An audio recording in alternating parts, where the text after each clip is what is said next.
शिक्षक वृंद आणि माझ्या प्रिय मित्रांनो, तुम्हा सर्वांना माझा नमस्कार. माझा नाव निशा प्रेमसिंग कामी. मी इयत्ता 9वी आई मध्ये शिकते.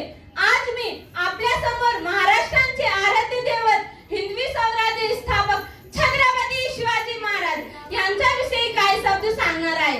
छत्रपती शिवाजी महाराज यांचे जन्म 19 फेब्रुवारी 1630 रोजी शिवसेनी किल्ल्यावर झाला. त्यांचे वडील सयाजी भोसले आणि आई जिजाऊ होते.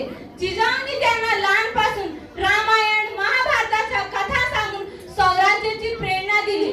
त्या संस्कारामुळे शिवराज्याच्या मनात स्वाभिमान आणि स्वातंत्र्याची ज्योत प्रज्वलित झाली.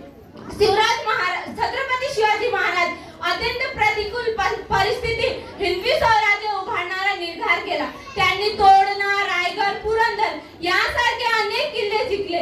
गविनी काव्याच्या तंत्राने त्यांनी शत्रूंचा पराभूत करून आपल्या स्वराज्याची कीर्ती सर्वत्र पसरवली. मुघल सम्राट औरंगजेब यांच्याशीही त्यांनी धैर्याने सामना केला.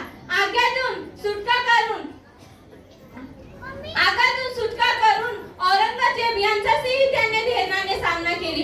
शिवाजी महाराज फक्त पराक्रमी योद्धे नव्हते, तर ते न्यायप्रिय लोककल्याणकारी राजा होते. त्यांनी अष्टप्रधान मंडळ स्थापना केली. मजबूत आरंभार उभारलेला आणि स्त्रियांचा सन्मान राखला.